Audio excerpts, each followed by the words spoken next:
So that chain swings around and just whack whips the tree across my knuckles. Oh. And I was just like, ah! Oh, it was like the only time that the danger and pain were even sort of real on that show.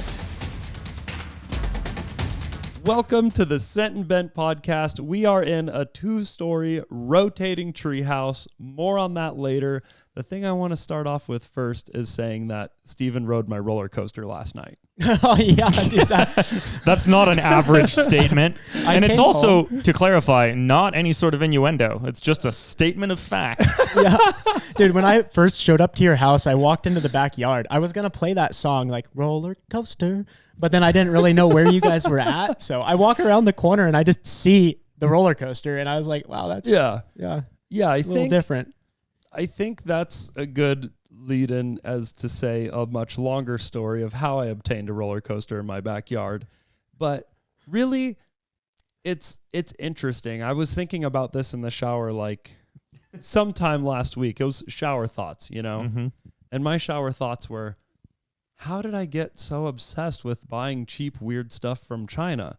And I kept running it back. It's an excellent question. Running it back, and I'm like, okay, I was born into a Yamaha family, and normally when you're a kid, you do what your dad thinks is cool, and I still like Yamahas, and I just got a new one, and like dirt bikes and Yamahas have always been my, like, I guess, thing as far as like wanting a cool thing, you know? Mm-hmm. So I know where that came from, my dad. And the China stuff never came from anything when I was younger. It really happened right in the middle of Grind Hard. I never had any interest in any of this stuff. And even when we were first sent the Changli, okay, I skipped a part already. So we just get a text out of the blue. Hey, we import these little tiny Chinese electric cars. Do you want one? And it kind of looked like Bronco-esque. Yeah, the grill is a direct knockoff of a Ford Bronco grill. The rest of the body has nothing to do with a Bronco or anything else. It's just a big red square, but the grill is very much a ripoff of the new Bronco grill. Yeah. And so we were like, sure, maybe we'll turn it into like a long-traveled cool thing or something, or right. like, you know. And it shows up. They drop it off at the top of the hill here that we sled down. They dropped it off while I was gone, more importantly. Yeah. I was gone that weekend, and I forget if it came early or if I just knew I was going to be gone, and I was like, well, deal with it, you know? But yeah. And then I got home from wherever I'd been, and it was still weekend, so I must have just been gone on a Saturday, and it was there Sunday because nobody else was here. So I was like, oh, look, this thing is in my yard. Nice. So I got in it and turned it on to see if it worked, and drove it. I don't think I even really drove it. I just backed it up and then pulled it forward again to see if it worked or something like that. And then when I parked it again and I put the parking brake on, and then I forgot entirely about it until you guys showed up on Monday. And I was like, oh yeah, the little red Chinese car showed up. And then I looked over to the parking area and I was like, it was there yesterday. I forgot about this. It is not there now. I was like, where did it go? I didn't move it. And then I was like, oh no. I saw tire tracks going through the grass down the hill. So the parking brake on it, just like everything else, is less than ideal. And when I put it on, I went clickety clickety click, and it sounded like parking brake was on, but it was only about halfway on, which turns out to be none. And so it just took itself for a drive down the hill at some point, and it skimmed by the little willow tree and kind of knocked off one of its chintzy little lights off the roof.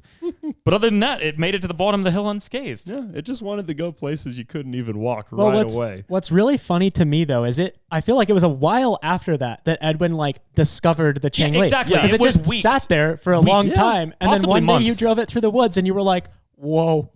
And that's why I proposed myself this question in the shower. Obviously, when it first got here, I saw it a bunch of times, didn't even care to drive it, whatever. Yep. I wasn't that excited about it. Now, in my current state, I would drive here in the middle of the night if we got a new Changli arrival just to go rummage it around the woods, But it's I believe you. That's what changed everything, because it was just up there, and I think we were filming the podcast in your house still, or we just had lunch, and Will and I just trundled it through the woods. Well, I think we were talking about what to do with it or something. Yeah. And I think you guys were like, oh, we'll go drive it around and see if we come up with something. I don't remember. But it was like you weren't just doing it just because you thought it was fun. It was just like let's feel it out. I don't remember what. But yeah, something like that. We weren't even filming. But Will and I were just like, at first we went around the rally track and we're like, okay, it actually goes around here. And then we Very just went slowly. off into the woods and we were like, whoa! Yes, literally. Yeah, We could could hear you doing from it like far away. all the way across the property because that thing doesn't have an engine, so it just it's electric, and all you hear is clunk, clunk, clunk, clunk. Whoa! Yeah, and it's like I think what really encapsulated my mind or engrossed it, what's the word? I don't know because I don't know what you're trying to say. It's like just like took over all of my thoughts for the rest of ever since. Is like it can just, if you're driving something that can barely make it over a stick, but then you make it over the stick, it's the best feeling ever. Yeah, I mean, it's the off-road equivalent of fast car slow, or slow. Driving a slow car fast is more fun than a fast car slow. Yeah. It's the off-road equivalent because off-roading, you're not really generally, I mean, unless you're racing, you're not concerned about speed. You're concerned about getting over the obstacle. Yeah. Well, if you have, let's say, a fully built competition crawler or like a, rock bouncer, you have to go places to find something that's even vaguely a challenge. Like you can't, you have to like go to Johnson Valley or go to Moab or happen to live there, I guess. But like, and even then, like most of the trails in Moab are really boring for a competition rock crawler. Yeah. Like they're really exciting if you have a 2000 Tacoma that's totaled on 37 stock gearing and stock suspension. That makes it really exciting because it can just barely do some of those trails. Yeah. So the Changli is the like extreme equivalent of that. Like it is the absolute worst vehicle for off-roading, which means that, like you said, going over a stick is a huge challenge. Yeah. And that's just like, but even then, I wasn't scrolling on Alibaba every night like I am now. I wasn't ending up with roller coasters in my backyard. I was just like, you make it sound like this happened to you, the roller coaster, like you didn't choose it. Like I did not have a choice. I saw it and I bought it. Yes, I know, but what I mean is obviously you chose it, but it was funny because that statement made it sound like it just showed up one day against your will. Yeah. Which is actually what happened to your wife. Yeah, that's true. That went surprisingly well, though. Like when I saw her last night, I thought she was going to be really livid, but she was like, normal. She does kind of like, take it down a notch when guests are over. That's what I was going to say. Also, she'd had a day to I do need process. to fill you guys in on the whole situation. I told you guys a little bit, but I was really waiting for the pod because after the Changli, it still wasn't that bad. And then we did the 100-mile challenge, and almost going 100 miles in a Changli will change you forever. Almost is a pretty strong going word. 46 miles in a Changli, yes. There's still a lot to prove on the table there, but also like before Changli and at the same time of the first Changli, I was really into modifying the Surons, which is like the electric dirt bike that's kind of mountain bike size. And that I think was kind of just different. And I think like that was like a big part of like the really nerdy dirt bike community was doing that. Like I was just one of hundreds of thousands of people doing the same exact thing. Right. Like just obsessed with that for some reason. And I still try to think of how that took the attention in like such a wave of such a large community. And a lot of people in that Suron community aren't even dirt bike or motorcycle people. It's like people who felt dirt biking approachable for the first time almost. Yeah, I mean, in my head, like I was never really, a part of that community, but it's kind of like in my head, a lot of those people are also into like drones and RC cars. So like they know electronics really well from all of those other hobbies. And so seeing an electric dirt bike, because like sure there's pedal assist bikes, but those are like really boring as far as anything close to a dirt bike. Yeah, well, also they're just like they're built for one thing, and like you're not really going to modify them. You know what I mean? Most of them you couldn't even because it's so integrated. Like the battery is part of the chassis, and like I mean, again, I don't know much about like I'm not. This is just from the outside looking in, but what I mean is the pedal assist bikes have been around for a while, but they're not something you're going to like unbolt the motor and modify things and like put a bigger motor on it. Like you just, I mean, some people do, I'm sure, but anyway. So then, like the Surons come around, and they're the first affordable. Heyday. Well, they're the first affordable electric toy, really, that you can ride. Like that's a transportation and fun, but you could also pretty easily modify it because they're not that complicated. And then like all the nerds with the drones and the RC cars are like, wait, that's just a bigger version of this brushless motor that's in my RC car or in my drone, and that controller is the same thing. Yeah. I know how all of that works. I could make it better. Yeah. And that's what we all did. Yeah. Me and all the other nerds. Yep. But that got me into like the whole like, I don't know, getting this cheap thing and riding the socks off out of it. Like and you were probably already going here, but I also realized that before Changli, you bought both an e-foil off of Alibaba and your weird 4-speed electric bike. Changli. Those were both before the Changli, so you can't even really give the Changli full credit. Yeah. I'm sure it helped boost it, but you'd already bought. Yeah, that's true. You bought your e-foil, which that one I feel like was largely a budget thing. You wanted an e-foil, but you didn't want to spend $12,000, and you but. But even talk my wife into letting me spend the $4,000 for the budget Alibaba e-foil, I was like, this is what I want to do. And she's like, and it is a ridiculous amount of money for a toy that at the time we thought maybe like, it seems like maybe the kind of thing that you buy and then you use like 10 times and then you're like, oh, okay, well, I did that.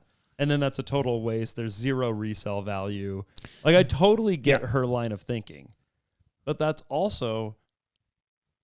I actually wasn't going there. I was going to base it off the Changli, but you're right. And that's also when I started the Edwin Olding channel, because I was like, look, I'll make a video on it and then maybe it'll make enough money on that video to help pay for part of the cost. Right. So she'd let me do it. Yeah. Well, because you were also, was that your first video on it? Because I feel like you made a couple videos on your Surons before you even got the e-foil. And that was really out of necessity because I was doing things in the community that were like on the forums, but no one was making videos on it. Right. So like I was still like buying all my own stuff and doing it, and like some of them got a couple thousand views or whatever. Right. But there was only one that like went viral. Right. It was the whole entire battery swap process, which was super trending at the time. But yeah, and then I didn't post for many months, probably maybe over a year until the e-foil video. Right. Well, and did you, I can't remember, did you get that weird green terribly heavy electric bike before or after the e-foil? Because I feel like it might have been before. After. It was after? Okay. Yeah. I don't even remember that bike. It was absolutely atrocious. It's worst so bike bad. I've ever ridden. I only rode it like twice. It was so bad. Do you still have that one in your fleet? Yeah. Huh. Okay, I guess I've seen it for sure then. It's green. It's like green and blue, and it has like a trellis frame, a steel trellis frame, kind of Ducati style. Yeah, okay. It has an actual bathroom fan on the front of it. Like where the skid plate would normally be on a normal dirt bike. I'm going to have to investigate this one again. And it weighs like 400 pounds, has no horsepower. And, and the rear shock has an inch of travel and bottoms out super hard. Sounds pretty. Everything is terrible about it. Yeah, it's really rough. So yeah, I mean, obviously the Changli, I think it accelerated it. Yeah, it enhanced your obsession for sure. It was kind of like the final Chinese nail in the coffin to where you got like completely head over heels. It was the Changli that broke the Edwin's back. Not literally. The straw that broke the camel's back, but the Changli that broke Edwin's mind. So one thing led to another, and then through the process of buying these Chinese bikes and making YouTube videos out of it that made like just enough money sometimes to pay off the cost of the bike at least, I realized that I could kind of speed run through some interesting Chinese machines and not have a huge financial burden to do it, which seemed very fun. Right. And then I was like, well, I kind of like kept pushing it, more and more expensive things. And then that's what leads us to the coaster, because it's obviously the most expensive thing. Although from the sound of it, it's not that much more than that weird 4-wheeled spider car thing that you got. Oh, yeah. It's basically the same price as that, isn't it? Yeah. Which is kind of wild that you can buy an entire roller coaster for the same price as a really terrible 4-wheel drive hub motored electric vehicle thing. Yeah, it is truly insane. And the roller coaster would have only cost like $2,500 without the tariff and shipping. Right. But that's obviously part of the cost. Yeah. And it would have cost. I don't even know how they would ship that thing for the amount that you bought it for. I know. It's enormous. It's bigger than, like, the pallet was like bigger than this treehouse in some ways. Yeah, it was 19 foot by like 4 foot wide. Yeah. How big is a normal pallet wide? That's Like 4x4 generally. Oh, They're really? 4 foot by 4 Oh, foot. then it was wider than 4 because it was hanging off like a good 4 or 5 inches either side of a pallet. Yeah. And it's 19 foot long. So I was just on Alibaba, saw this roller coaster, and I just started messaging them, and I was like, wait a minute. Did Because you my find wife- that at Snowed In? I think that's where you Yeah. showed me. Yeah, I was on the floor with you guys and Micah from the Sea Boys, and we were just like looking at weird stuff on Alibaba, and I was like, I've been looking at theme park accounts. Yeah, you showed me that, and I didn't realize that was an option. Yeah. And like, there is some wacky stuff you can buy. Like, you showed me that loop-de-loop thing. Yeah. Are you going to get that? I don't know if I would make that public information at this time, but all right. Maybe we shouldn't talk about potentially, that. But for Ethan's house, right? The the upside down thing. Right. I'll show you that later. thing looked terrifying. Also, your roller coaster actually is a little scary. Like, when you go around that corner, it's like, oh. Is this Chinese thing going to fall apart? Well, you can see the track like lifting up and moving around, and like, yeah. It was one of those things where I saw it and I was like, oh, okay. And then I was like, well, it would be, my wife is very particular about the backyard and our whole house in general. And it's all like very, like, kind of perfect. It's all very tidy and neat and clean. Yeah. and well, now it's organized. tidy and neat and clean with a roller coaster. it's kind of better. Exactly. So I was like, how great would it be if like one day she just came home and there was a roller coaster in the backyard? And so that's really the story that drove me to actually like, because, you know, they ask you all these questions like, how big is your theme park? How many people attend? Like, they want to know like that you're serious about this thing. And I'm like, I don't have any of that, but I'm serious. I want it. Because you do a deposit on your roller coaster. Right. They build it to your specification, your colorway. I got mine designed off of the Roller Coaster Tycoon cover art. And yeah, they just make it for you. And then when it's ready to ship, you pay the final payment. And then, 3 months? How long have I been talking about this? It's been a long time. Maybe 4? Since like January or February, I guess. Well, I mean, like, Snowden was in February, so but I don't know when you actually ordered it. I didn't actually make the purchase till the snow was melted for sure. Or maybe just about melted. I don't know. Yeah, it's been like Many at months. least 4 months. And then it just shows up. I get it all spread out in the backyard. And then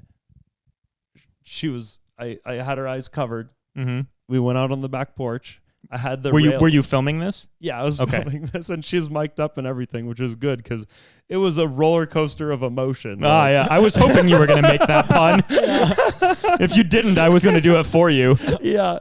So it was like, I obviously like, it takes such a long time to build. I couldn't build it and then surprise her. I was like trying to see if like, girls camping trip or whatever, but nothing worked out. So I was like, this is what the best I can do is wait till she's teaching a yoga class, unpackage everything in the backyard, and then reveal it to her. Yeah. So I mean, that's it's what not did. that big, so you can like see that it's going to be a roller coaster when it's just kind of half spread out. Oh, when there's a roller coaster track all over your yard and It's little pretty obvious. car, Yeah. That's you what I could- mean. It's not like a giant one with a big loop and all the stuff where like if you unboxed it, Yeah. it would just look like a bunch of metal. Like it looks like a roller coaster pretty Yeah. quick. For it the looked like it from the listeners- packaging, just those Yeah. pictures you sent. Yeah. I can't believe you kept that package secret. Oh yeah, it's awesome. But it's for the listeners. It's 45 feet long. It's not like a little kid like Yes, push it is. manually. Like It is a little kid, tiny little. You sit on a bicycle to pedal it up. That part is the funniest. Ethan, wait until you see it. I know, but I've never imagined or seen a smaller roller coaster. I don't know what you're thinking of that's smaller. There are these little kid things where you like that is like a little loop the size of maybe the treehouse, and you just like, you like push it up the hill and then it coasts around, and then you push it up the hill and it coasts around. I haven't seen those, but it's not this. And there are kiddie coasters at theme parks that are smaller than this. Like this is a decent size. It's pretty big considering your backyard, for sure. Yeah, I mean, it's definitely that. It takes up most of your backyard. I was wondering if the track is remixable, because if you could do just like a one-way and have it like go off your roof or something. Like, oh, that's a good idea. Make it way more sketchy. Is so heavy though. The car itself weighs a ton, but yeah, so I had all the track laid out and it takes up like the entire backyard. And I was holding her eyes. I'm like, all right, what do you think it is? Because she knows that I borrowed a forklift. She knows that it was expensive. Yeah, we Steven and I were speculating on what she thought it was as well. So we're interested to hear. Well, what did you think? No, we didn't really say something. We knew that it, like, obviously we knew she wasn't going to guess roller coaster. I figured she would think it was like some janky Chinese gazebo or something. Which I was like, I don't think so, because she would know that you wouldn't give a damn about a gazebo. And then if you wanted a gazebo for the backyard, you guys would pick it out together. So that wouldn't be like that's not a thing. I was like, the only thing I could think of is like, maybe she thought you ordered some like really dumb giant statue of like Shrek or something, you know? That would actually be pretty amazing. Because I just couldn't think of, like, I have no idea what she was imagining. I was just like, what would be something that you would do that isn't a roller coaster? I was like, I don't know. That was all. So it wasn't very serious, I guess. One thing that I for sure thought that she would think is that it would be something that she wouldn't like. Because why would I do all the trouble of surprising her and all this if she just like liked it? Right. But when I had her eyes covered on the porch, and she knew about the forklift. She knew about how much of the driveway it took up, because you had it covered in a tarp I parked our or cars whatever. like diagonally across it and put tarps over it and stuff. So she knew that it was giant. Yes. I'm covering her hands on the porch, and she's like, I'm like, what do you think it is? And she said, I don't know. Did you get some kind of Lamborghini Changli or something? That's on brand. That's also a good guess, honestly. Yeah, it really is. That's really good. It really is. Yeah. And I was like, nope. And then I just lifted my hands, and she was like, just took 2 seconds, and she was like, oh, it's a roller coaster. She was like jumping for joy. She was genuinely. Well, especially if she was expecting Changli Lamborghini. That's true. The bar wasn't set very high. Yeah.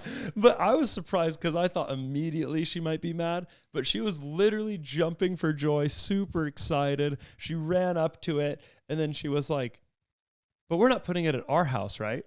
And I was like, see, this is exactly what I said. When you asked me what I thought, I was like, she's going to love the fact that it's a roller coaster. She's going to hate that it's in your yard. Yeah. She was like, well, are we going to bring it to Ethan's house? And I was like, no, Ethan would never let us put a Chinese roller coaster on his property.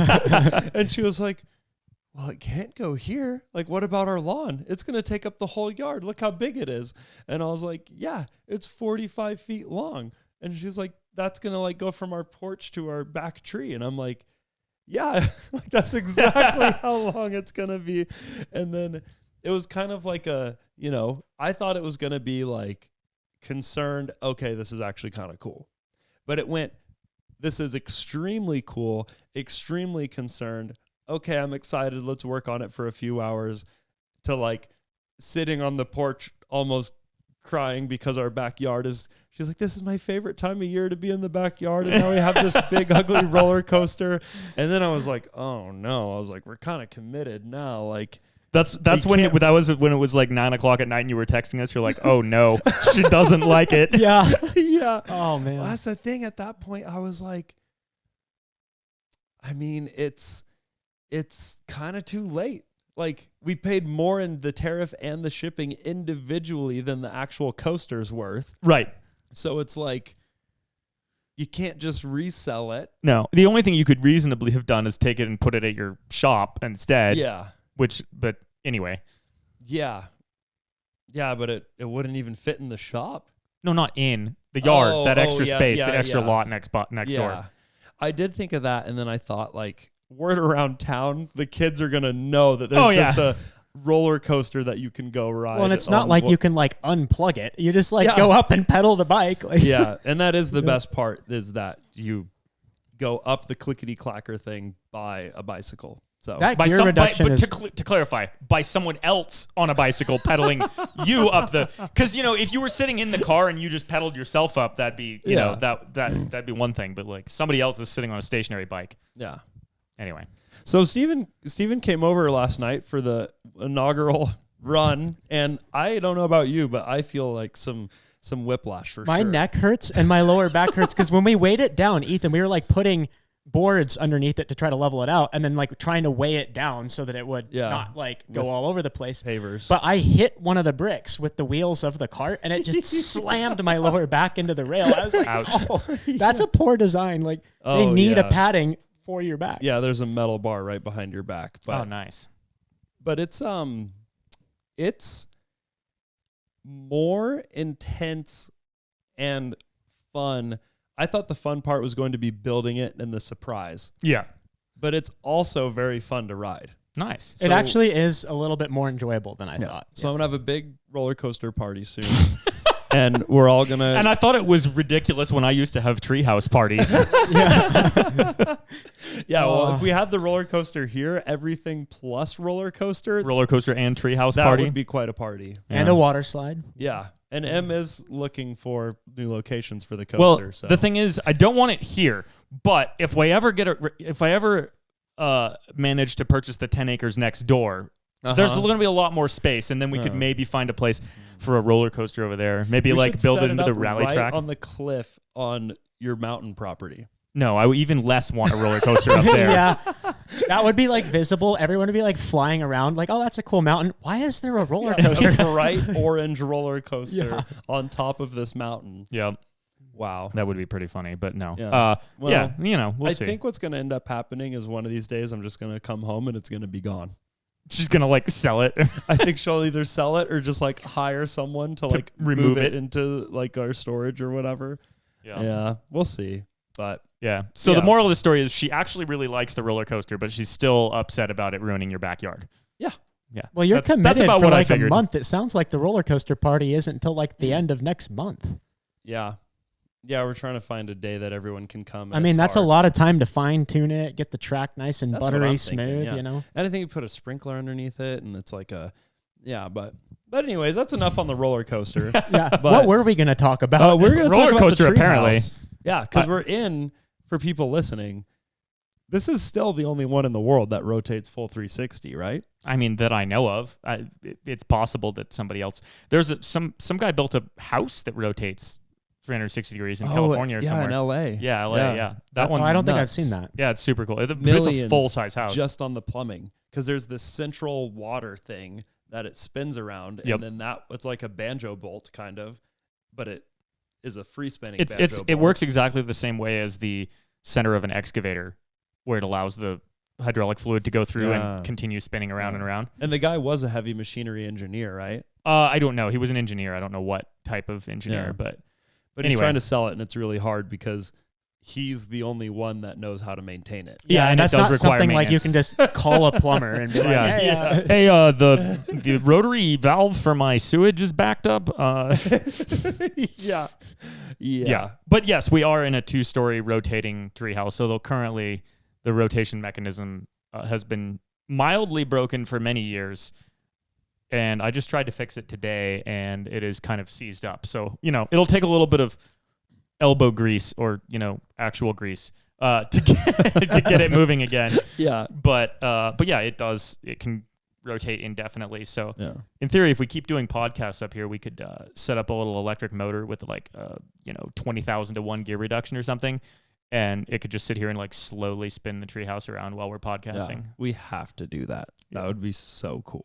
Well, we ever since I built this thing, we've talked about doing a time lapse of it spinning around by itself, set up or like a nighttime star lapse, but the treehouse is that would also be cool rotating with some lights in here. So yeah, so you like hook up like a drill or something. It wouldn't take much force because it already has a many to one gear reduction, but currently you crank a steering wheel and I don't know, it probably takes a couple hundred cranks of the steering wheel or maybe 100 or something to spin the treehouse all the way around. Yeah. But and how did it come to be? Because I know that the time it took to build it is absolutely insanely quick. But yes, how did it did you already have it started and then the TV show came around, or how did it start? We after I built my first treehouse with the bicycle elevator and all of that stuff, that led to all sorts of shenanigans and me building treehouses for other people and whatnot. So this is, I want to say this is the last treehouse I ever built. I'm pretty sure it is. Anyway, because I built two for other people after I built mine. But anyway, somewhere in there, I got approached by, well, many actually, various producers about being on reality shows and stuff.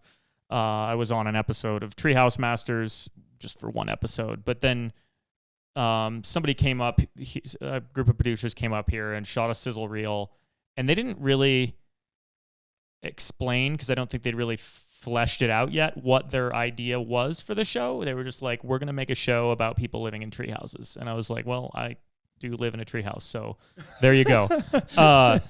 And so they fit the roster. Yeah, this tree house wasn't here yet, but the other one was. And before they came up for the sizzle reel, Asa and I built out some more stuff on that other treehouse. We built the two little platforms and bridges out front just to kind of make it a little more exciting. And, it was stuff that I'd wanted to do anyway. So it was like, oh, well, they're coming up to film this thing. We might as well make it a little more exciting. And we put in the zip line that goes down to the house. And then we also put in that one, I don't know if you remember, the one that was in that same tree, but like way higher up, that went off into the woods down below the pond. I don't think that one was ever functional when I was up. You probably just never rode it. It was always like possible for it to be functional. It's just that you ended like 60 feet up a tree with no ladder. So it didn't have a finisher. Like you could do it, but then you had to like shimmy down a tree with 50, 60 feet down a tree. Anyway, so yeah, we built all of that stuff. They came up, they shot the sizzle reel, months of like back and forth and them doing all their production stuff on their end. And then they finally, in February-ish of 2014, I want to say, they came up and, we were on a whole season of the worst reality show the only one I've ever really been a part of, but it was absolutely atrocious. And it was called The Woodsman on the History Channel. I recommend not watching it, but if you want to, just know it's all fake, obviously.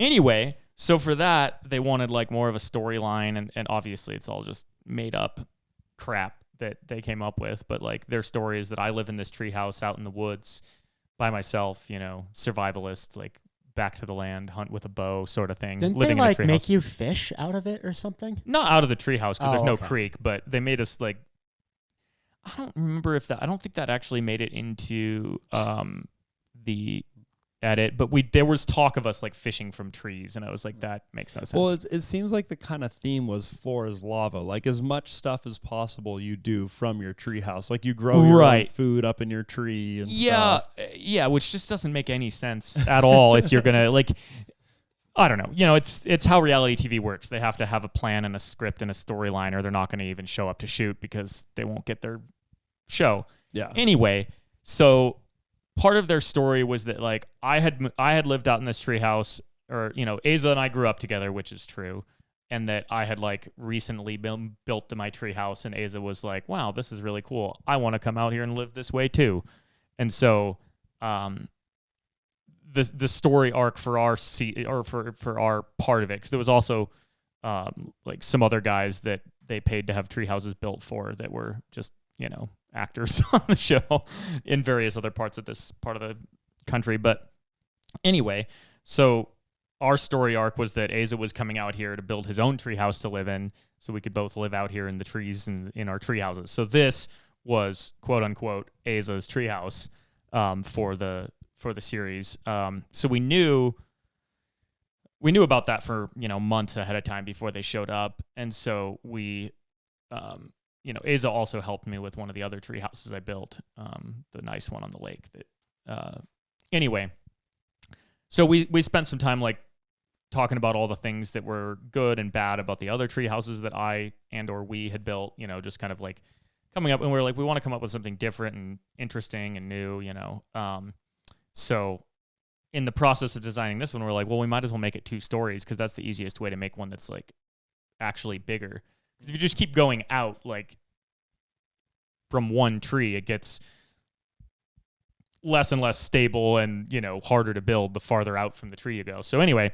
And a tree can only hold up so much lateral load, right? Well, yeah. I mean, if it's centered around the tree, it under 0 wind conditions, it's not going to make any difference. I mean, you could put, that there is no like torsional or shear load on the tree. It's all straight down. But when the wind blows, which does happen here,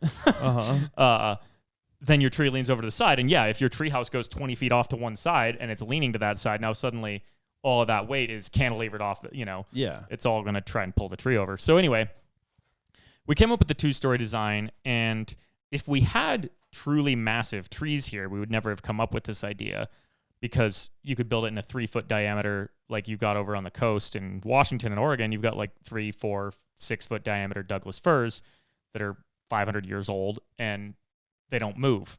I mean, the top of the tree moves, but in a windstorm, the bottom part, it's 4 feet in diameter. It's not going to flex. Yeah, it's stronger than your real house. Yeah, right. So like you could just build kind of anything you want in there and it'd be fine. But we were this tree is only like, maybe 18 inches in diameter at the base. Where we're at here, it's probably, 15. So, and that's actually grown, an inch or 2 since we built the treehouse. But anyway, I see some things up there look a little tight. Well, they're supposed to be, but yeah. Anyway, so we were trying to come up with a way to deal with that flex of the tree, because this tree, I mean, it'll move many, many degrees, probably measured in, 2 digits of degrees of angle when the wind blows. So obviously, if you have a tree house that covers 20 plus feet of the tree, you're going to have a lot of, and if you make the tree house rigid, then the tree's just going to try to tear it apart, which it will over time. And also it would compromise the tree, because now the tree can't flex where it wants to, and breaks off the top or whatever. So we were trying to come up with ideas of how to make it so that it could, move freely. And obviously part of the answer is just only attach it at the top and bottom so that the middle can move. But then still you're taking all the movement from the top, and now you're putting it down at the bottom, and it gets funky. So we were trying to design a way to make it so that the treehouse could like rock back and forth a little bit and only hang from the top of the roof. That was the idea, is hang it from the top, because most materials are stronger under tension than compression. So hanging it from the top makes sense. Also, when obviously a normal house, you can't hang the house from the top because there's nothing to hang it from. But if you could, you can eliminate a ton of stuff, because so much of what is your house is what's holding it up from underneath. All the foundation and all that. All of that. So the idea with this one, as well as some of the other ones I built, is to, invert that, because if you hang it from the top, then you don't need any sort of trusses or anything under the floor, because the floor is only holding up you and whatever stuff you put in your treehouse. It's not holding up the whole treehouse. And on top of that, the structure of a roof is already inherently extremely strong, because you're designing it to hold up a snow load or whatever. So it doesn't take much to make it strong enough to hold up the whole house. So anyway, so we were talking about a way to make it be able to rock back and forth a little bit. So where it's attached at the top isn't 100% rigid, so that if it sways in the wind, and obviously at the bottom where there's a hole in the floor where the tree is, at some point you're going to run into the edge of that hole with the tree flex. And if then everything is still rigid, then it can't really move. So we're like, okay, if we make it in 2 pieces that sit on top of each other, then it can kind of rock back and forth. We talked about like trying to make it more spherical, like a giant ball joint, using like the end caps for 2 like propane tanks or something, so that it could actually swivel around more. We didn't do that just because of, time, budget, not having access to the end caps of a giant propane tank. And also, it had to be assemblable around the tree. So it had to be built in pieces, and you bring it over to the tree and assemble it because obviously it has to. And, making something spherical or hemispherical that could do that is not really plausible. No. So anyway, we were sitting there talking about that in my house, and I was just like looking at our little sketches and stuff, and I was like, wait a minute. If we make it this way, it'll be able to spin. Like there's nothing stopping it from spinning. We're trying to make it so that it can flex, but by doing so, there's nothing to stop it from spinning around. So then we're like, well, obviously we have to do that. So anyway, I think I got a little sidetracked there from the original of why we built this. But yeah, so we're building it for the TV show. So before we had a rough date of when they were going to be here to film. We knew that we'd be filming the whole time, so we'd have limited time to work on the treehouse. So we milled all the lumber ahead of time, and then we designed and built all of the steel portions that hold this thing together before the TV show showed up. And we also didn't tell them about it rotating because, it's a reality show. They'd be like, well, why? It's not for the story and blah, blah, blah, right? So we're just going to do it and then tell them afterward. Mm-hmm. So when they showed up for to prep for the first day of filming, we had the whole thing here assembled on just a post in the yard, just as a test, basically. Oh, okay. And we're like, so, it's 2 giant hexagonal rings at the top. And then, we didn't have the middle sections here at that point because obviously there wasn't space on just a post, but we had the top section all assembled and we're showing them and we're like, yeah, this is how it's going to work and blah, blah, blah, blah, blah. And they're like, oh, wow, that's really cool. And then I was like, and it'll be able to do this. And I just grabbed it and went, spun it around, and they were just like, whoa. But yeah, so it just kind of, the 360 thing wasn't originally a design feature. It just evolved as we came about it. And so then once we knew it could spin, we're like, well, we obviously have to make a mechanism that will make it spin. But yeah, we had all the metal stuff done ahead of time and all the wood milled. And I think we even built the trusses, which there's only 6 of them and they're extremely basic. They're just a big triangle, but, we built all those ahead of time. So when they actually came to film, we had all that prepped, but we still put this thing up in a week and a half while also filming 8 hours a day. And when we film for 8 hours a day, I can get in, 7 hours of work, give or take, when you account for stopping to film and whatever. Because we're not faking anything. No, right. We're just filming you doing what you're doing. The only times is when it's like, oh, hey, this should probably be filmed. I have to wait 5 minutes or for the camera to get set up or whatever. Like it's not, or I say something stupid and re-say it to make sense, but reality shows are extremely different, and you could get maybe 2 hours of work done in an 8-hour day because every shot they have to be like, oh no, but you don't have power tools. So we need a shot of you cutting this board by hand. And then it's like, okay, well, can we do that again? So where do they think the milled wood came from? That was part of the story, but okay. Because we were milling. It was a hugely exaggerated part of the story because they had us carrying logs across rivers and stuff to get them here. So the layout here of where my house is versus Aza's mom's house and stuff, all of that, right? Yeah. And then, the creek down by the road on the way up here. Yeah. Where the cable car thing, kind of used to be. It's not really there anymore. But along the creek, yeah. Uh-huh. So we cut down a tree at Aza's house using a crosscut saw, manual logging saw. Okay. And then we put it in a truck and drove down to that spot on the creek. And they filmed us carrying the log across the creek and almost dying. And then we put the logs back in a truck and brought them back here to where the sawmill was, which was, the sawmill was not on, it was on my property, but in the storyline, it was not here for the show. It was up the road at Aza's grandparents' property or something like that, whatever, for the story. So yeah, then we brought the logs back here, milled them, and then, supposedly, and then carried the boards through the woods. Yeah, it was ridiculous. Okay. So anyway, yeah. But yeah, I'm surprised you had the slightest smidgen of patience to even be able to. It was miserable. Yeah. we hated it the whole time. The first, so we had a couple rounds of filming. I forget exactly what happened, but I think one of the groups of people that they were gonna have on the show fell through, and so then or like halfway through it fell through or something. So there were more episodes on you? They just had more content that they needed to film and more budget for that because or not budget, but I mean more time allotted already to film this other people. So then they came back and reshot more stuff. And the first time around, we had a set of producers. So the executive and field producer were the like main ones. Normally, an executive producer is the one like in charge of money and stuff. But in this case, the executive producer was like the one on the ground, like telling everybody what to do, telling us what to do.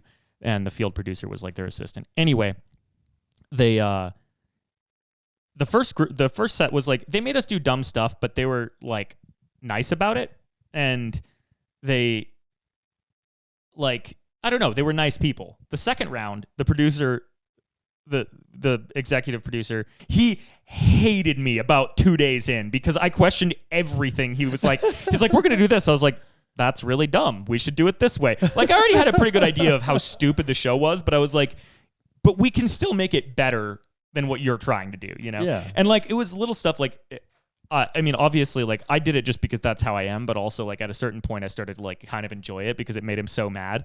But like, like one day we're out filming and they're like, there was a porta potty and they were trying to cover it up because it was in the background of a shot, and they're like putting these random branches up against it. And I'm like, why don't you just move the porta potty? It's not that heavy. Like, so what? We're cutting down trees and like piled the brush on a porta potty? That doesn't even make sense. Why would you like? Yeah. I would just be like, and he was just like, Ethan, why do you have to question everything? I've been doing this for 15 years. I know what I'm doing. I'm like, okay. It's like, okay, but you don't know anything about building tree houses yeah, exactly. in 2 weeks. You don't know anything about the lifestyle that you're pretending to film. Yeah. Like, you know, I wasn't telling them what the camera settings they should use. I was just like, hey, this is what we're doing, and it's really dumb. Yeah. But yeah, it was incredibly dumb. But yeah, we had our friend Mowgli helping build this as well.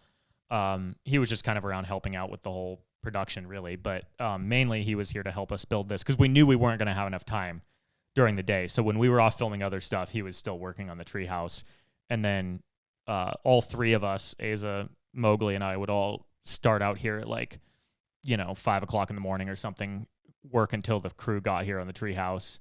That's probably film when you for got 8 the hours. most amount done. Yeah. Oh, absolutely. Yeah.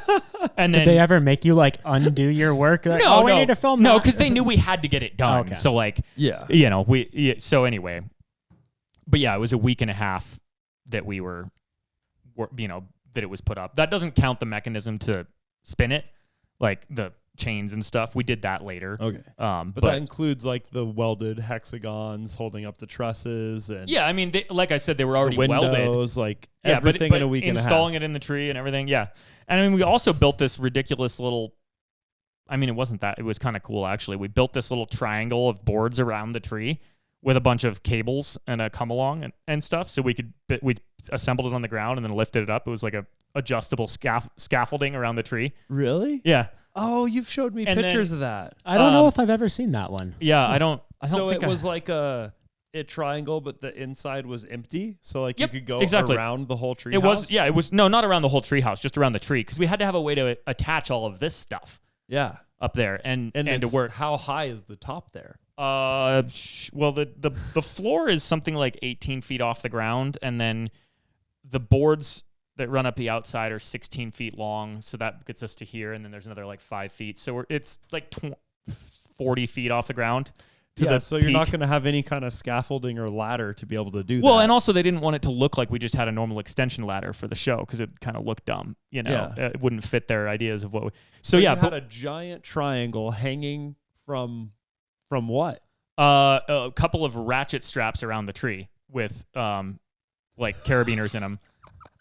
So you just ratchet strap, like, make multiple loops super tight around the tree with carabiners in there and just ratchet it super tight. And then we had pulleys hooked to that with cables going down to the 3 corners of the triangle. And then we hoisted it up using various methods, but also we used a come along at one point. And so then it was adjustable. So we had it all the way up here so that we could work around the tree to get the, rings and stuff clamped on. Yeah. And then we lowered it down so we could work at this height, and then lowered it down so we could work at the floor height, and then lowered it down.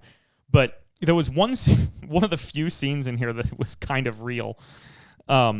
well, the expression on my face at least was real, and the pain was real. Uh-oh. So we're lifting the scaffolding like up, and I'm, which this is actually very believable. I'm riding it up just for fun. Well, Asa and Mowgli wouldn't have been there because he wasn't really a character on the show. He did play a character later on, but it was like a side character. He wasn't, Anyway, so Asa's over there using the come along because I think we had it hooked so that all 3 cables came to one point with a chain, so we could lift it with one come along, one cable winch. So while we're filming, I decided, and the producers wanted this, but I was like, well, yeah. So I got on the scaffolding while Asa was hoisting it up. Mm-hmm. And in real life, Asa would be like, yeah, go for it. But on the show, he was like, I don't know, man, that's not a good idea, right? For the sake of the show. So we get 10 feet off the ground or something. And they want me to, to like pretend to fall or something like that. And I'm like, just drop the scaffolding. I'll just grab the tree. Like, that's fine. Like, just, drop it and I'll just hug the tree and I'll be fine. It's like 10 feet off the ground anyway. It's not that big of a deal. Yeah. So we go to do that, we're all set up for it and whatever, and they're filming, they're doing all, it's all good to go. So Asa drops the scaffolding with the, intentionally with the come along, which isn't that easy to do. Like you have to try pretty hard to accidentally.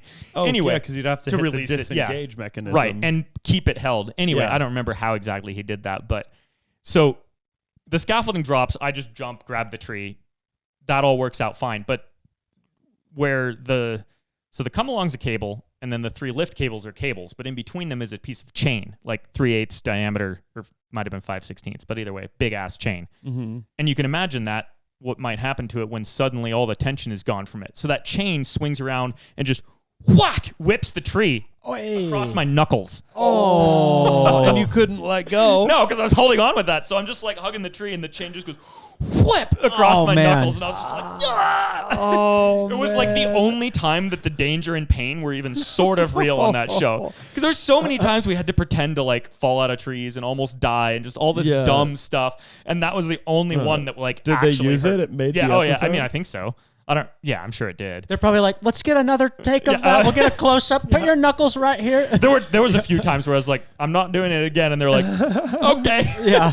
Oh my goodness. Yeah, I remember when we were starting Grind Hard, and Em and I were living with you, and you went somewhere. I don't know if it was for a weekend or just a day, but we found the DVDs with the Woodsman on it. Yeah. Oh wait, and you have a physical copy? I do somewhere. I don't even know where they are now. We just had the best day because we were watching it, and we'd only been having it's probably like in the first year of Grind Hard, maybe even like half a year. Yeah, I mean, if you guys were living here, it would have been. I mean, she showed up. Like we started in April-ish, and then she got back from Italy sometime in the late summer. Yeah, so she was definitely here. That would be the soonest it could be. Was like 4 or 5 months into us doing it. It could have been 6 or 8 too. But anyway, because like before we started Grind Hard, like we'd like hung out and snowmobiled and stuff, but like we hadn't spent like a wild amount of time. With each other. It was always like trips and adventures. Like we were always doing like stuff going to with Moab Steven and or like hiking and backpacking in the Alpine Lakes wilderness or whatever. But and hiking with someone and working with someone, you see a different side of their personalities. Right. And I knew your personality as it pertained to being filmed by that point. Right. Because we just started Grind Hard. And I was like, I can't believe that they got Ethan to even like do any of this. Like he must have been so mad. And we haven't really talked about the show at all at that point. We just found it in your DVD collection.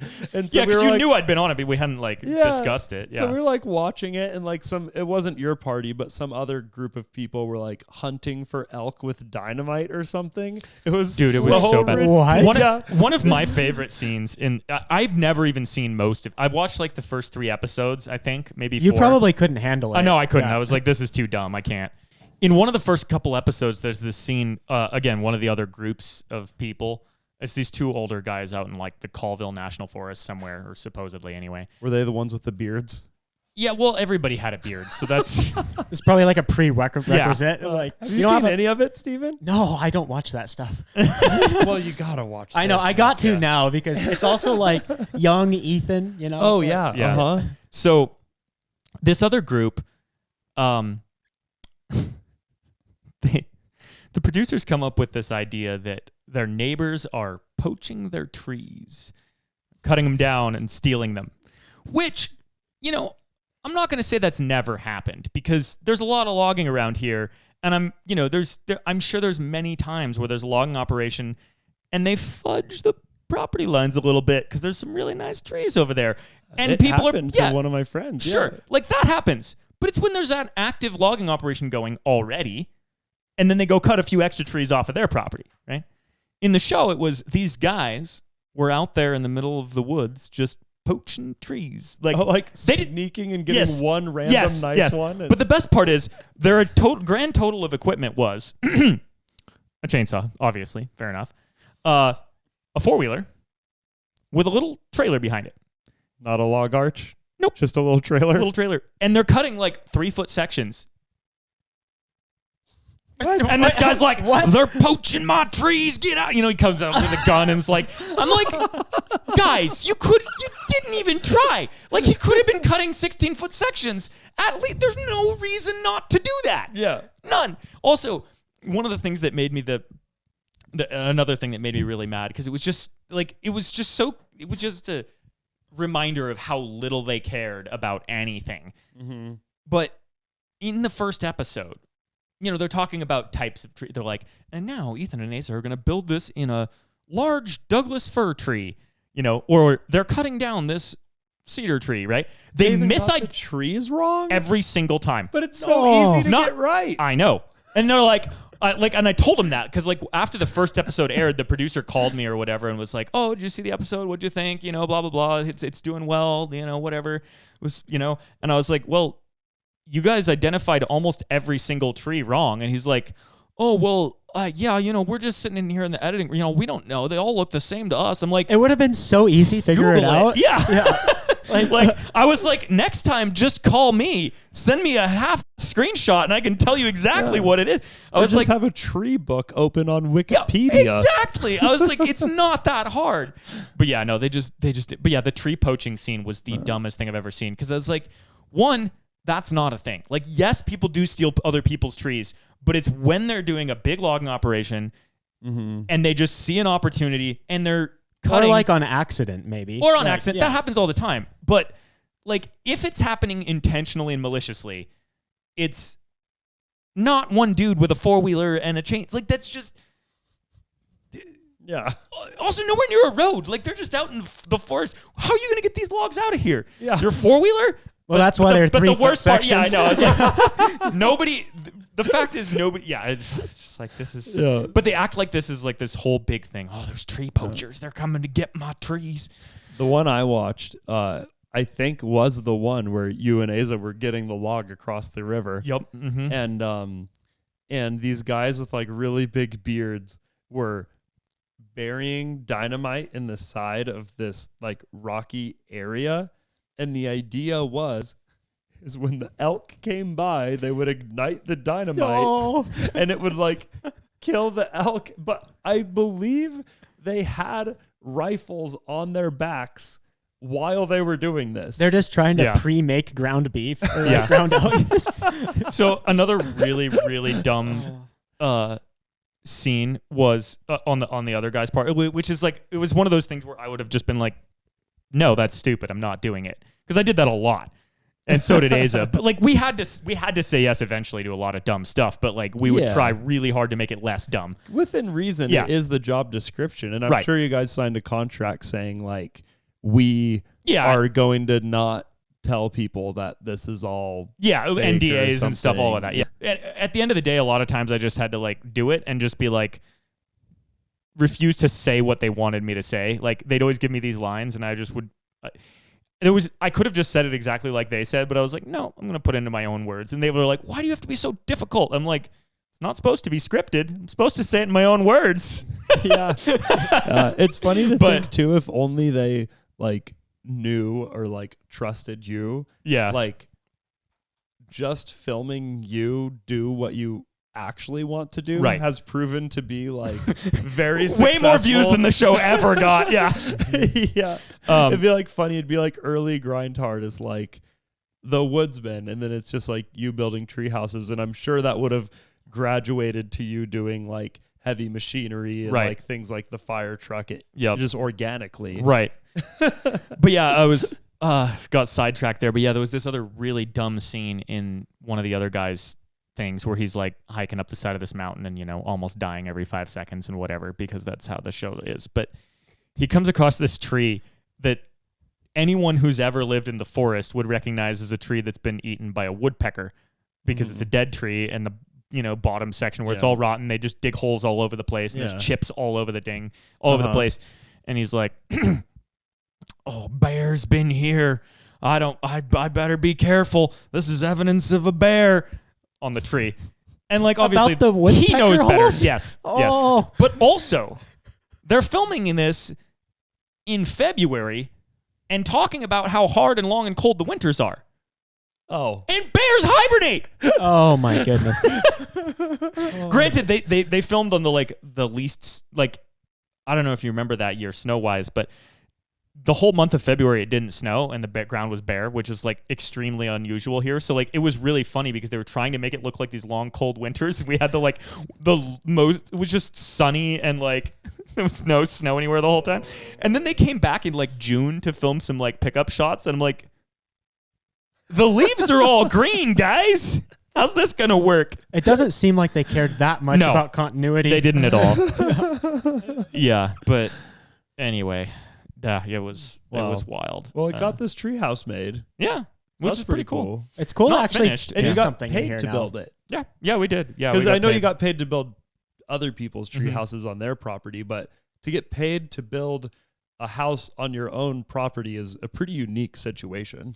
Yeah, for sure. I mean, you know, in terms of dollar per hour, it was pretty low pay because of how much time we had to put Well, into like it. later episodes, did you get like paid more, or was it like no, it was just a flat rate. We so it wasn't like an hourly? no, it was a flat rate per episode. We like- made $1,200 each per episode. So like, and there was 8 episodes, so it's not that much. Oh, but did they pay for like the windows and like the that bolts we and had some stuff? we had some and they paid extra for our time and stuff, so there was a little more, but I made like $12,000 in like a month and a half, which at the time was a lot for me, but given how many hours were put into it, Yeah. it was like, If you would have put that many hours into just framing for a framing company, Yeah, it probably it would have would- been about the same. exactly. Yeah. I just never, I never did. I never worked crazy overtime or anything like that doing Yeah. other stuff. So at the time, it was the most money I'd ever made in and it was like a month or two, but still, it was a good chunk of money. But if you look at the hours and the misery put in, it was like, Yeah, you weren't like signing up for the next. Did they ask you to do another no, show because it was after a total that? flop. I think the first episode did really well because it was like interesting and new. Yeah, And then the after that, it just tree went houses. straight down the toilet because like, It was yeah. didn't have the core heart in it. yeah, because there was nothing. The type of people who would watch it would be able to identify that it's not a bear, it's a Yeah. woodpecker. Yeah, like, Yeah. why are they It's- calling that a Douglas fir? I think it was just too much of a stretch for anyone to buy it. Like Yeah. all the reality shows are to varying degrees stretched truth or entirely made up, and this one was just like 1% truth and 99% made up. So just people stopped watching, I guess. But still, one of the coolest shots, and it was in like the intro of every episode, was Asa and I standing on the very top of that tree next to my house. The one where because this was the year, this was right after the top of that tree blew out. So there was it hadn't started growing up yet. Yeah. It's like 70 feet tall, and it's just the two of us standing on top of the tree, like not like holding on to anything, just standing on the branches with everything but like our knees sticking up above tree. Yeah. And they had the drone panning around that. And we're in Nice. like all of our dumb, woodsy attire. But it was a really cool shot. That and me Oh yeah, that brand new Carhartt jacket that they dragged like, around the parking lot. Yeah. Oh, to make it look aged? Ah, Yeah, We that's went- why yes. the grinder in there, The yellow grinder, bench grinder. That's why it like It's all it was crusty. brand new. Yeah, they bought it and then they needed it for one scene of this guy polishing gems. Really? Yes, polishing some garnets. I guess this is Idaho. We are the gem state. Right. And I mean, at least they were garnets, so they got that part. Like, that's a thing we're known for. They might not know what a dog fur is, but they know that we have gems in Idaho. Yeah. So, but yeah, the car, we went to North 40 and they like with the producers and they like picked out outfits for us and everything. And then they went back to their hotel and like scuffed them up. So the art department guys were just out there dragging it.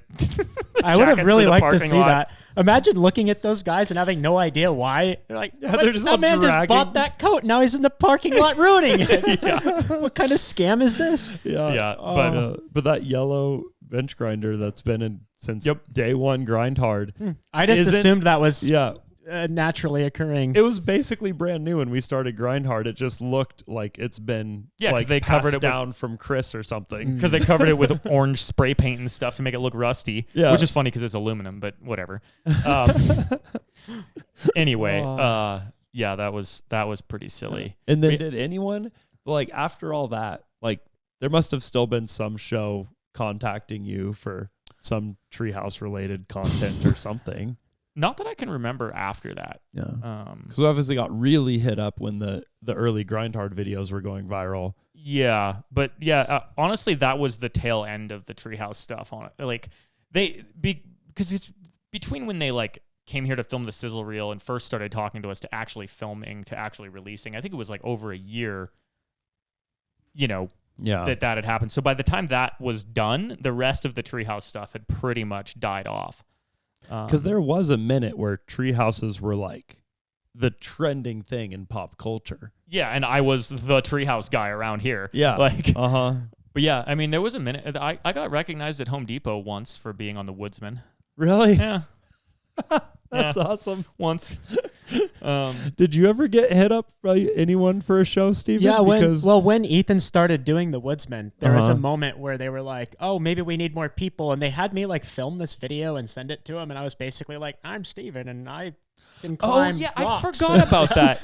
Because they were doing casting and they're like, do you have anybody else that might be interested? And so I think at the time they were offering me even less than they were offering Ethan too, though. Oh, so no doubt. I wasn't even interested because you'd be making more doing construction. And I don't remember what I was doing at the time. Well, construction, but I was probably like ready to go nomading or something. I don't know. But I'm after hearing all about it, I'm really glad I wasn't part of it. Well, I'm just kind of surprised because of how involved you were in the parkour community and how popular parkour was. Like, I'm sure people were getting approached for like things like that. I think parkour really didn't take off in like the United States to that level. But what's weird is when I went to Singapore when I was like 19, people recognized me from my YouTube videos that only had like 5,000 views. But parkour was just so popular there. It was so popular there that they knew like, oh, these are the American guys. Like literally kids would be like, are you Steven? And I'm like, huh? Really? I mean, I was kind of recognizable. I had dreadlocks down to like right, and you're hanging out with a bunch of people who do parkour. So and at the time, I had sort of a unique style that everyone was like trying to emulate that like old Pasha style. Yeah. But yeah, no. Thankfully, I avoided that. Yeah, I strongly recommend not doing a reality TV show if you can avoid it. Well, I mean, that experience did because like when we first started YouTube. Back then, TV was still kind of a real thing. Mm-hmm. And so, like, I could have seen us trying to, like, do one of those deals we were offered. Oh, but totally. You were so against it because you knew that route. And, like, obviously I didn't. Like, right. I'd filmed productions, but never for, like, a TV show. Well, also, you were filming, like, documentaries, and they were, like, kind of authentic. What I was doing was extremely real. Yeah, or, like, music videos or something where you're not pretending it's real. Like, that's, you're making a exciting. And even then, it was for small enough studios where, like, we didn't even have a script. It was like, here's a budget, ask the band what they want to do. Right. And we're like, all right, we know this abandoned college. Let's just go pretend to. That's kind of a weird story. I don't know if I've told you guys, but we filmed this music video, and they're like, the label's like, yeah, do whatever the band wants to do. And Michael and I were filming at this abandoned college all the time, and we just like thought it was super fun. And we were just talking about this. The first time we went there, we just heard about it and like found it on Google Earth, and then we just drove there. And Michael had a white Subaru 4-door, and we were just cruising in, and we like, oh, it's like right there. And so there were some people there doing graffiti, and they had baseball bats, and we just like walked in, and we were like, have our lightsabers, and we're gonna film like a video in this abandoned college, and these guys are like covered in tattoos doing graffiti, and they have their baseball bats, and they're like, are you guys cops? And we're like, what? No, we're not cops. Like, we can kind of see a white car out there, and you guys don't look like you belong here. Yeah, you're with lightsabers. Yeah, and we're like, no, we're not cops. And then we were like, Michael's saying the school he went to, and they were like, yeah. But anyways, so we go back to this place with the band, and the whole thing is they're like pretending to like kidnap someone. And so we're like pretending to kidnap someone in this abandoned college that like the cops go to regularly because it's a big arson risk. People just go there and start fires. And only now am I realizing how bad of an idea that was. But like we had like masks and like hands tied and everything. Like, Oh my gosh. but yeah, and this like no film permits, and we're obviously trespassing, and like yeah, there's a lot of things wrong with it. Is this But, music video like available on YouTube or Oh, yeah. something? Yeah, Cool. Yeah. I'll show you. Michael would know in a heartbeat what the name of the song is, but yeah, no, that's like the level of legitness of things I was doing was nowhere near like a Discovery Channel show or anything. It was like that kind of thing, Right. weddings, and then the couple documentaries that never really got finished. Yep. So, which, you know, it was super great, but it's definitely not like I didn't know what it was like firsthand working with producers and stuff until we Right. did the eBay Motors stuff. Yeah, and that was challenging. That was pretty chill compared to the reality show. Yeah. It was very, very comparable, Yeah. but Well, they At also least kind of they're- listened to your input in certain cases, yeah, which was they helpful. listened a lot Yeah. more. And they with- did let us build the truck more or less how Yeah, we wanted, yeah, even it though was- some of the parts weren't available on eBay and Yeah. stuff. There Like, was- that was cool. Yeah, that one was way like the shoot days where there was like everybody there when we were out on the trails. That was exactly like a reality shoot, except there wasn't like they weren't asking us to fake anything there. Yeah. Like it was just be exaggerated. Sometimes you have to say something again because you need to interject an eBay plug or a line or whatever. Yeah. There was that, but like aside from those lines, like we were actually driving the truck on the trail. We weren't pretending anything like completely. Yeah. But the shooting experience of like it takes an entire day to go half a mile on the Rubicon. That's Yeah. exactly like reality shows. Yeah. Yeah, and that's something that I think that people like about YouTube is if you see someone on YouTube do the Rubicon, they're just doing it. Yeah. Right. I also think it's amazing the quality that the three of us can bring into something. Oh, Like, yeah. I mean, it's only like a small level lower than that full production, but we just do stuff real time. Yeah. Like- Well, and that's the ridiculous thing is that they had 60 people there and like a whole car. But if you watch the end result, it's arguably less quality than what we do every day. I'd be willing to argue that our Moab videos, like when the Humvee went to Moab and when the Barbie Jeep went to Moab, like, because those are our only like real rock crawling videos. Right. We haven't done the Rubicon on our own. We should. Yeah. But I would love that. I love Northern California and that whole area. I wonder if you but could get an LMTV and the Rubicon. It's a little big, but that'd be an interesting challenge. that would. Doing the Rubicon Well, with an LMTV. It can't be much wider than a Humvee, right? Because it has to fit on the road. Yeah. No, I mean, they're a little wider. I know it's but long, so yeah. that might be. Do they have rear steer? No. Oh, shoot. they're long, That yeah. might be challenging. Yeah. Huh. Anyway, sidetrack. That's a future problem. Well, maybe we'll look into that soon. But yeah, I think we've probably filmed a podcast, guys. A podcast yeah. or two. Yeah. Yeah. Yeah. This was fun. It's cool to like actually use the treehouse. Oh. Yeah. I mean, it's been sitting here in this exact unfinished state Should we for the quickly- last 7 years. Oh yeah, should we quickly talk about Yeah. how we came to the conclusion that we you should should film? tell the story as an innocent bystander and the way that you saw things go. The way that I saw perfect. Okay, yeah, because you started talking about how your garage was going to be a great set for the podcast. Yeah. And then you started saying, like, you built your loft and you were Well, like, and before this, just to backtrack a little bit for context, all the other conversations about Edwin talking about what the loft, the podcast loft was going to be like was like, oh, we'll have like, cars in the background, or like we'll have car parts on the wall, or we'll have like a Hot Wheels track. yeah, on the wall Hot Wheels behind track, us. or we'll have a screen where we can play. It was all car themed. Yeah. Up until this conversation. that vision made a lot of sense. And then one day you randomly come up here and you're like, yeah, I'm going to make it look like it's in a treehouse. And this is just the other day. We were sitting in the truck waiting for a freight delivery. Yeah. And Ethan was like, well, we just have tree houses. Well, but he was like, yeah, I'm going to put like some slabs from the mill if you have extras and make it look like a tree. And I'm just thinking, why are we going to make a fake treehouse? But I was hearing it out. And then I was like, yeah, I guess I'm just not seeing the vision. But also, if we wanted to film in a treehouse, we have 2 of them. Yeah. Anyway, now we're here and it looks pretty cool. Yeah. Well, my thought was to make it look like a kid's room.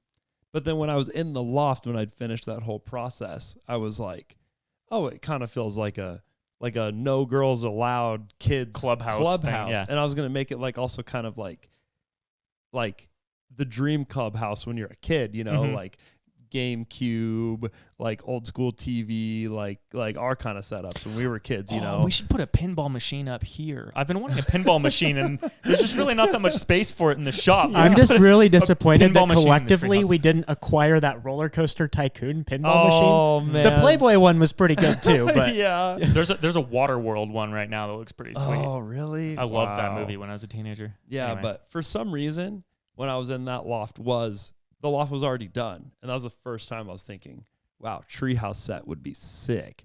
And then I forgot this treehouse existed entirely because the other one you see all the time, and it's like always in the shots and the videos, and like it's just there. And that one's way too small to film a podcast in. Right. And there's like a bed in there and stuff. This one's empty, and it's 2 stories, and it's very large. And I just like didn't even think of this treehouse existence for like at least 2 years. And the tree to get up here was kind of rotten, and then you cut it so like no one tried to climb literally it. just pushed it over. That's Oh, how rotten that it tree was Yeah. getting sketchy like 2 years ago. Yeah. No, it's Yeah. I do remember back in the day, you had a rope with a counterweight, Mhm. and you could jump off the porch, and it would easily lower you. Yep. That was we came up with that while we were building while we were still filming for the TV show. I think it was actually Mowgli's idea, and we built it just for fun. We called it the Superman lift or the Superman elevator. The idea was that if you had the counterweight just right with a cable, it's literally just a bucket of rocks cable with a little handle strap on the end.